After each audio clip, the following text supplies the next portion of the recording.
Ici, le verset 8.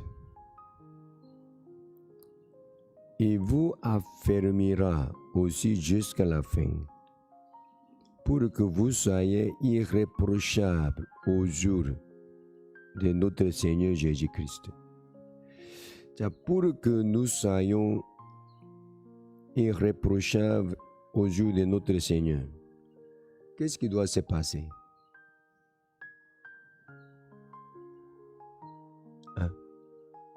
Il vous affermira aussi jusqu'à la fin pour que vous soyez irréprochables au jour de notre Seigneur Jésus-Christ. Pour que nous soyons irréprochables au jour de Jésus, qu'est-ce qu'il va faire?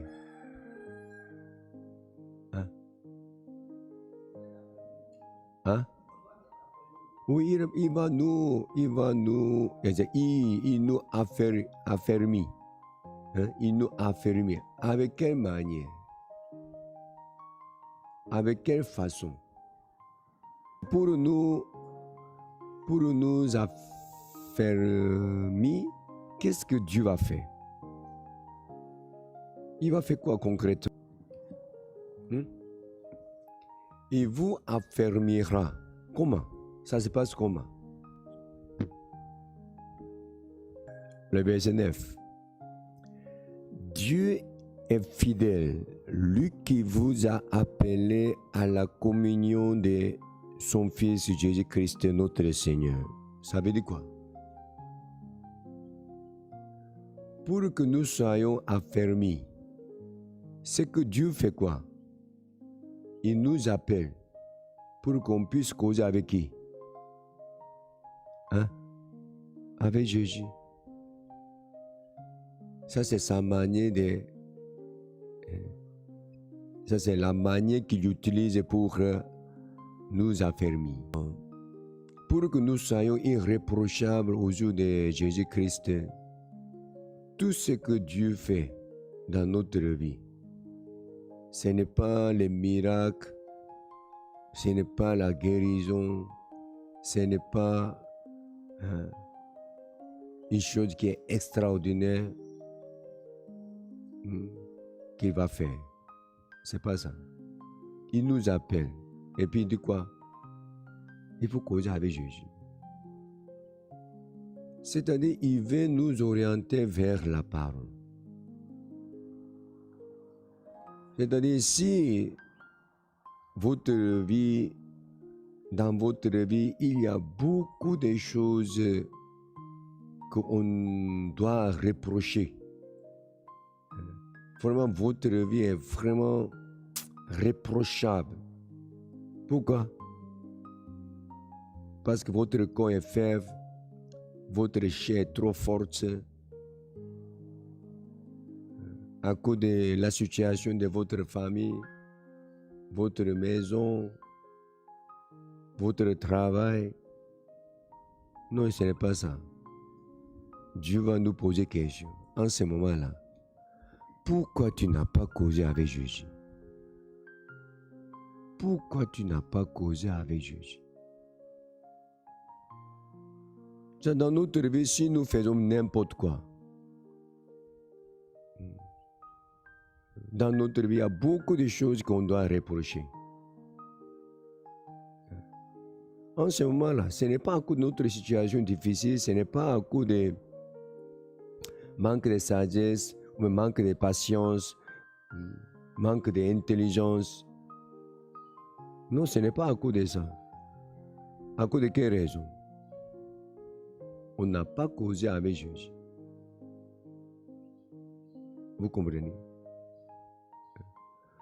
Dans l'église, si nous voyons certaines personnes qui font n'importe quoi, à cause de eux, les gens ont fermé leur cœur au point qu'ils ne veulent même pas venir à l'église parce que leur vie est vraiment reprochable.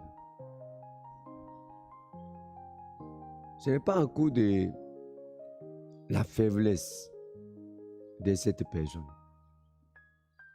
Il est très faible dans l'affaire de l'argent, il est très faible dans l'affaire des boissons, Il est très faible dans l'affaire des femmes. Donc vraiment, on doit reprocher beaucoup dans sa vie. Parce qu'il y a trop de choses qui fait n'importe quoi. C'est pas à cause de ça. La vie nous a dit que si nous faisons n'importe quoi, si nous sommes la personne qui est reprochable, ce n'est pas à cause d'autres raisons. À cause d'une seule raison. C'est quoi? On ne cause pas avec Jésus. On ne cause pas avec Jésus. Dieu est fidèle, lui qui vous a appelé à la communion de son Fils. Ça veut dire qu'il nous a appelés pour qu'on puisse causer avec Jésus. Amen.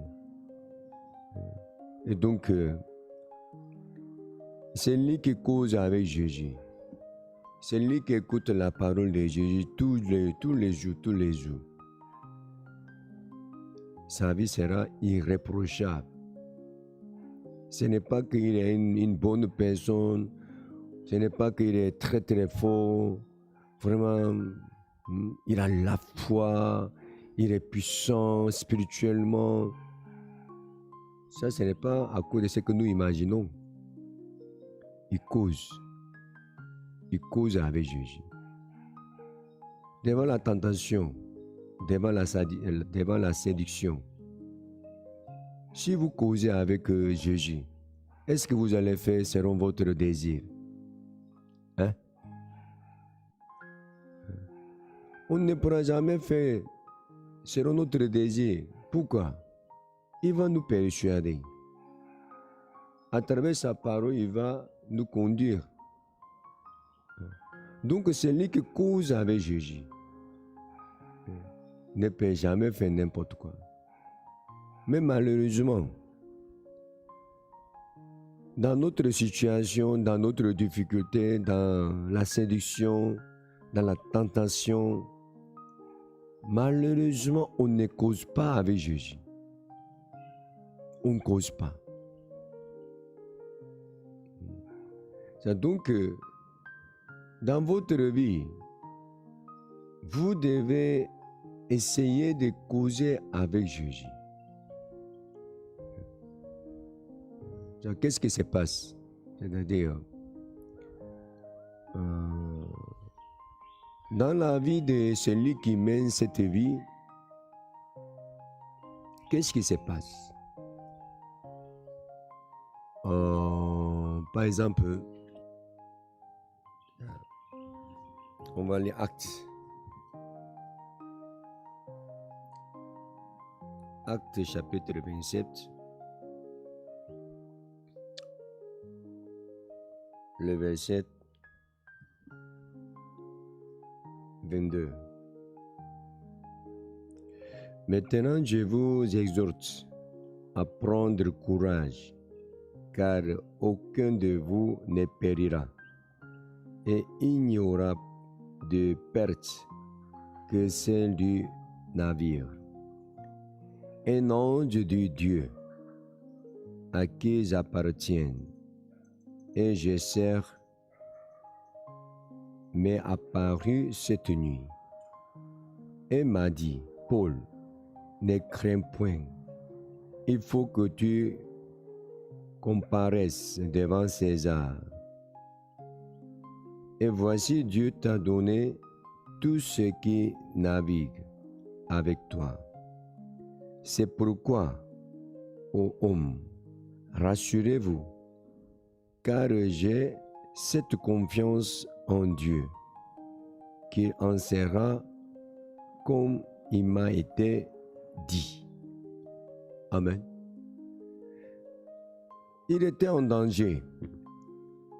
Dans ce danger, qu'est-ce qu'il a fait?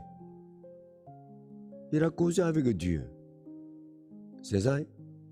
Il a causé avec Dieu. Lorsque nous rencontrons quelques situations, vous devez causer avec Dieu. Je disais que lorsque j'étais dans l'école de mission,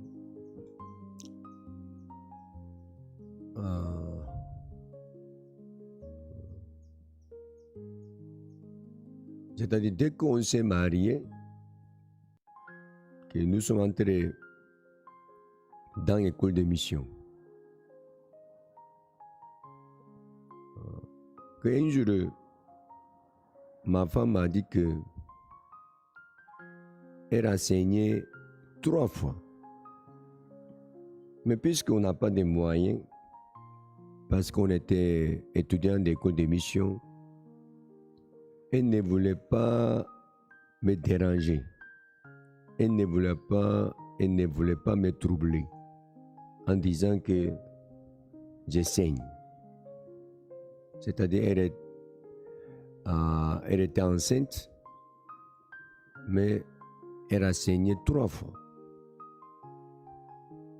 Puisqu'elle sait que je n'ai aucun moyen, donc elle ne voulait pas me parler de ses problèmes parce que même si elle expose ses problèmes devant moi,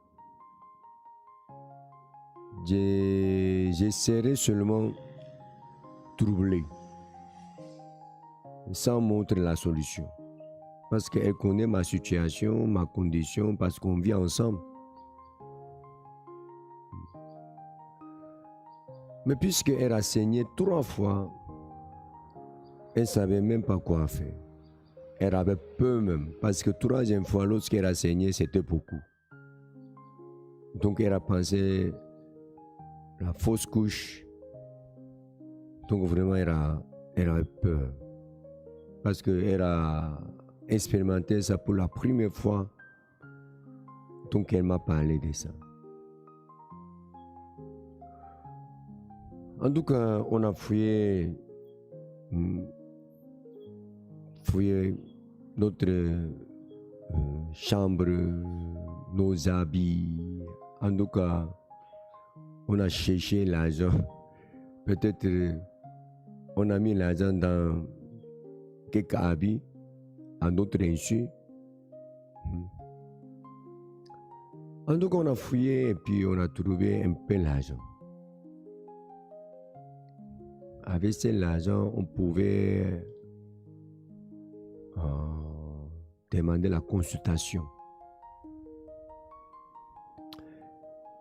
En temps normal, le lendemain, on devait aller participer à la retraite parce que nous sommes les étudiants d'école de mission. Donc, on devait aller à la retraite pour travailler dans la cuisine. En tout cas, on devait faire les travaux pour la retraite. Comme ici. C'est la même chose. Tous les matins, on s'est réveillé et puis on s'apprêtait. Après, juste l'hôpital, on voulait aller à la retraite. Et ma femme et moi, on est allé à l'hôpital. Dès que l'hôpital est ouvert, on est entré. Le docteur a dit que puisqu'elle a saigné 3 fois, évidemment c'est la signe des fausses couches. En tout cas, le docteur a diagnostiqué ma femme. Et puis, il dit, en tout cas, il nous a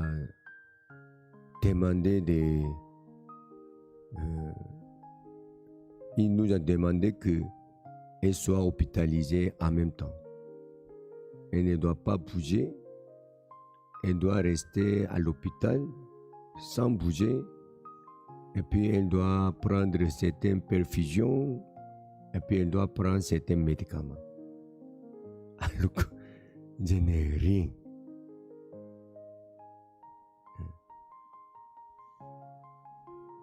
Donc, j'ai dit à docteur, oui, j'ai compris. On va revenir. Il m'a dit, monsieur, peut-être tu vois ça pour la première fois, donc tu ne comprends pas ce que je suis en train de te parler. actuellement c'est urgent. Franchement, je n'ai pas besoin de te demander. Ta femme a saigné 3 fois. C'est-à-dire, si vous sautez, et puis si vous vivez comme ce que vous faites habituellement, l'enfant va tomber 100%.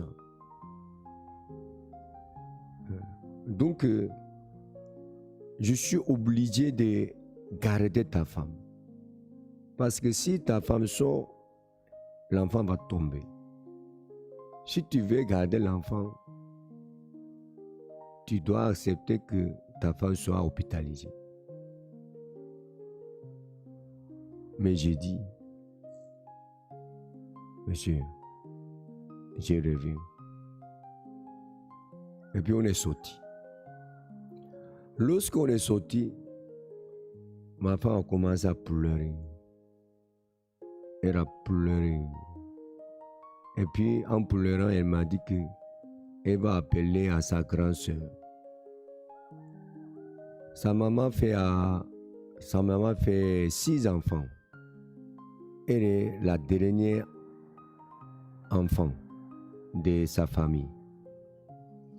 Donc elle a 2 sœurs, 2 grandes sœurs et 3 grands frères. En tout cas, ils ne sont pas riches, mais ils ne sont pas pauvres aussi. Donc si ma femme appelle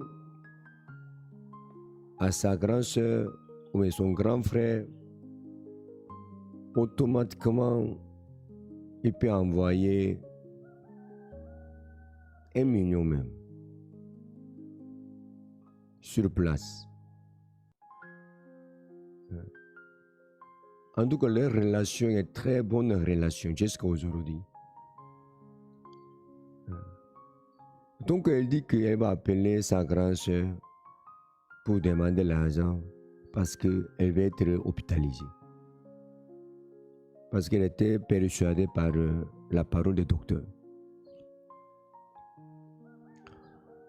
Et je lui ai dit, vraiment, chérie, tu es une femme heureuse, une femme qui est bénie. Parce que tu as des familles que tu peux demander l'aide.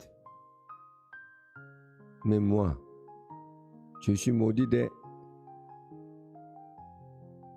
Il n'y a même pas un seul numéro que je peux utiliser pour appeler, pour demander 100 francs. Il n'y a même pas une personne dans ma vie. Dans cette situation, je peux appeler qui? Ma maman qui est malade, je peux appeler qui même? Vraiment, chérie, tu es bénie. Mais à cause de ma condition,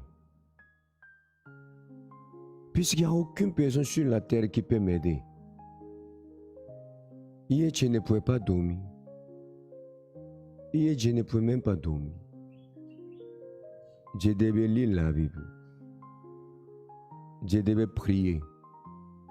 Parce que une seule chose que j'ai appris dans l'église, aller vers Dieu, demander, prier, chercher. Donc hier, pendant toute la nuit, je devais chercher, je devais prier. Mais en lisant la Bible, hier Dieu m'a donné une parole. Cette parole m'a dit que mon enfant ne mourra pas. Je crois à cette parole. Chérie, nous sommes dans l'école de mission pour dire aux gens de croire en Dieu. Si nous ne croyons pas à la parole de Dieu, on va dire à qui? On va demander à qui de croire en Dieu? Si tu veux marcher avec moi, faut pas appeler à ta famille. Je vais croire à la parole que Dieu m'a donnée hier nuit. Si tu veux marcher avec moi, tu dois croire aussi cette parole comme tu la crois. Si tu appelles ta famille, je te jure que tu ne pourras pas marcher avec moi. Donc, choisis.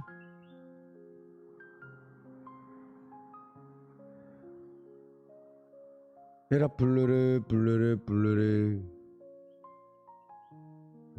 Et puis elle m'a dit que j'étais sûr.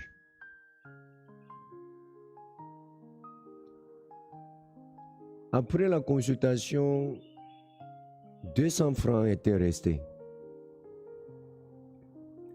J'ai acheté glace qui coûte 200 francs.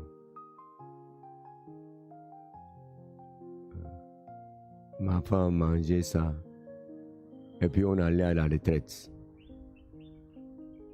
On a travaillé. Ma femme n'était pas couchée. Elle a travaillé comme d'habitude.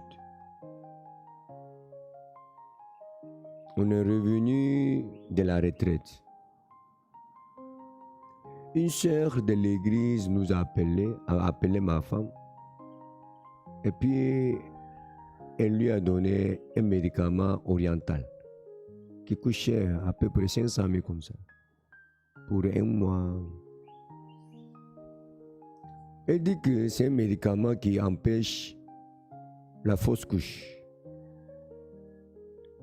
Sa maman a déjà acheté, mais sa tante a renvoyé ces médicaments, alors qu'elle n'a pas besoin de prendre ça 2 fois. Donc, elle dit que, puisque tu es enceinte, si tu ne prends pas un autre médicament, il faut prendre ça. Elle ne m'a pas appris. Oui, je ne crois pas que ces médicaments a gardé mon enfant. Mais ce jour-là, Dieu m'a dit dans mon cœur, mon fils, je veux que tu vis comme ça. Mon fils, je suis content que tu vis comme ça.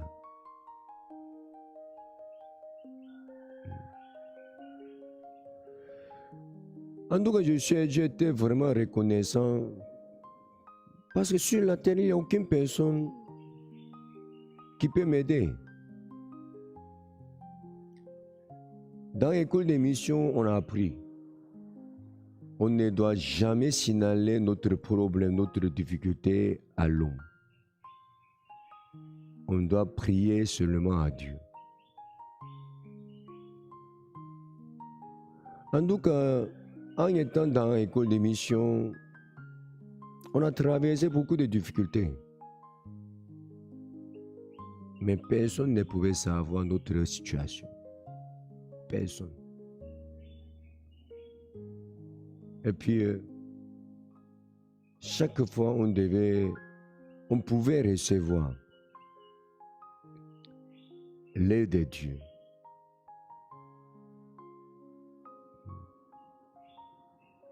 Bien qu'on n'a jamais montré notre besoin aux frères et sœurs, aux pasteurs,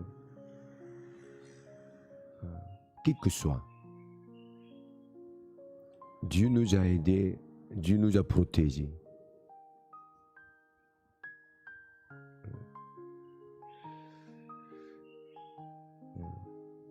Et voilà, ici,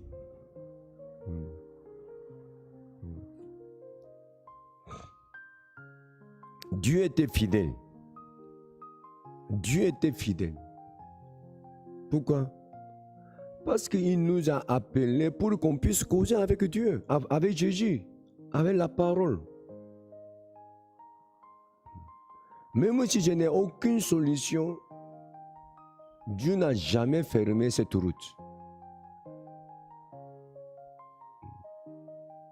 Lorsque nos enfants étaient malades, mon enfant était malade, je pouvais prier. Lorsque j'étais dans l'école d'émission, mon enfant, son corps est chauffé. Sa température est montée. Vraiment, on avait peur.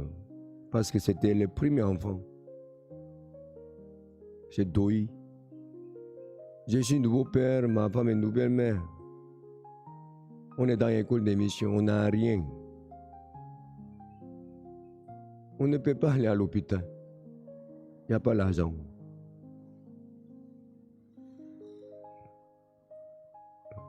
Tout ce qu'on pouvait faire pendant toute la nuit, c'était prier. Je peux faire quoi? Je ne peux rien faire. Mais bizarrement, lorsqu'on a prié, on pouvait avoir la paix. Malgré sa situation. Tellement Dieu a travaillé beaucoup dans notre vie, on était vraiment assurés. Lorsqu'on a prié à Dieu, notre cœur pouvait se trouver en paix parce que on a montré ça à notre Père. Donc il est au courant. Il nous a écoutés. Il va exaucer. Donc vraiment notre cœur était dans la paix même.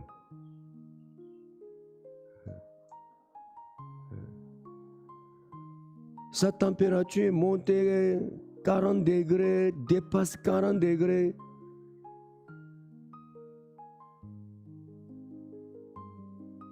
Mais on n'a pas pleuré. Cette situation nous a amenés vers Jésus, vers Dieu, pour qu'on puisse prier.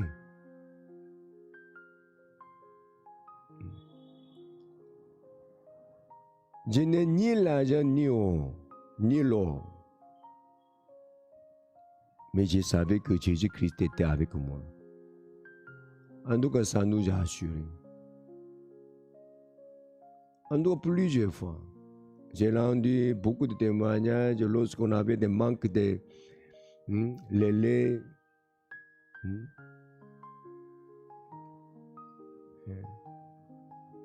En tout cas, plusieurs fois. On voit l'enfant qui ne mange pas. En regardant l'enfant qui ne mange pas, on devait sauter pour évangéliser. On laisse l'enfant dans la chambre, on sort. Elle pleure parce qu'elle n'a pas mangé. Mais on laisse l'enfant, on s'en va pour évangéliser.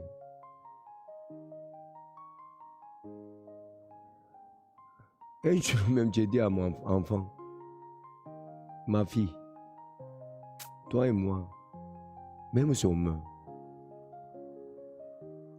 qu'est-ce qu'on peut dire à Dieu? La grâce que nous avons reçue jusqu'à aujourd'hui, ça nous suffit. Toi et moi, jusqu'à présent, la grâce que nous avons reçue, ça nous suffit. Même si on meurt, on n'a rien à dire. Et puis je suis sorti pour évangéliser. Mais chaque fois, lorsque je suis revenu, en tout cas Dieu nous a donné les moyens pour acheter les laits. Oui, pendant 2-3 jours même, elle n'a pas mangé. Quelquefois, elle n'a pas mangé 2-3 jours. Peut-être à cause de cette raison, Toy est plus petite que les autres enfants. Son est grand, ou son est grand, Toy est petite. Parce que tout le temps, elle devait gêner.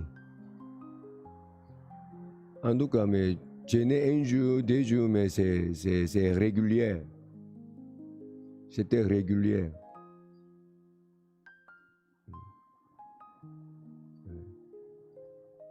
Et puis après ça, on est affecté dans une petite église au village. Après ça, on est venu en Afrique. Donc pour Doi, il n'y a pas un moment où elle a bien mangé.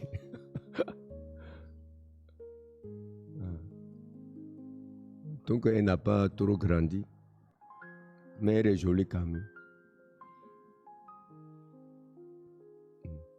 Parmi vous, il y a beaucoup de filles, beaucoup de sœurs qui sont plus petites que Doi. Ce n'est pas parmi les sœurs même, parmi les frères même.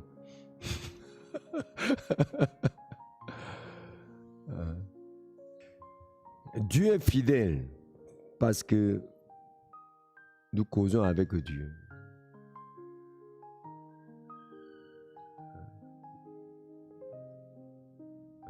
Lorsque je suis venu en Côte d'Ivoire, l'enfant qu'on a eu ici, elle aussi est morte dans la difficulté. Elle est morte. Elle était malade. On n'avait pas de médicaments pour acheter. C'est-à-dire, on n'avait pas l'argent pour acheter les médicaments. Elle est morte. Mon cœur était vraiment difficile. Mais Dieu était fidèle. Il m'a amené vers Jésus pour que je puisse causer avec Jésus. Même si ma fille est morte, c'est deuxième fille, j'ai causé avec Jésus. Je pouvais passer.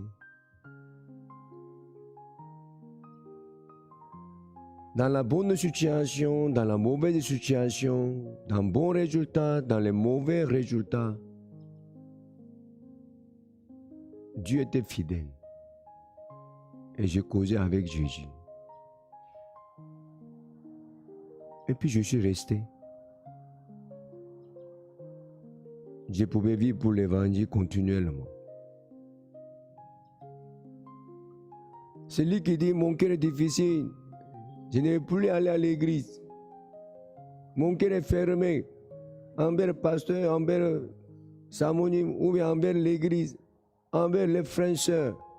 Et tous, ils ne causent pas. Ils ne causent pas avec Jésus.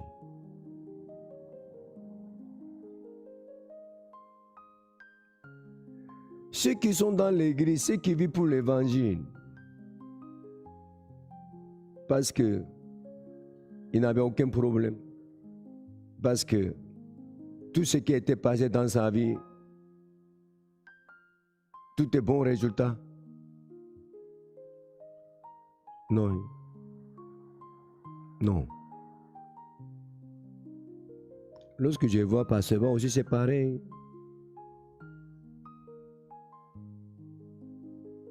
Malgré toute la situation, malgré toute la difficulté, malgré dans les mauvais résultats, on a causé avec Jésus. Celui qui cause avec Jésus, il ne peut jamais abandonner l'évangile. Il ne peut jamais fermer son cœur envers l'Église, envers le serviteur de Dieu. Et puis il vit pour l'évangile continuellement. Parce que il cause avec Jésus. Vous comprenez? Donc, si votre cœur est difficile, il ne faut pas penser que votre cœur est difficile à cause de la situation. Parce que je n'ai pas envie de vivre pour l'évangile. Parce que je n'ai pas envie de vivre pour l'église. Mon cœur est fermé. Pourquoi? Parce que vous ne causez pas avec Jésus. Amen. Dieu est fidèle. Parce que dans notre vie, il n'y avait aucune difficulté. Parce que dans notre vie, il n'y avait aucun mauvais résultat. Non.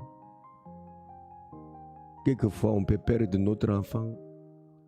Quelquefois, on peut perdre notre femme. Quelquefois, on peut rencontrer un accident. Quelquefois, on peut tomber malade.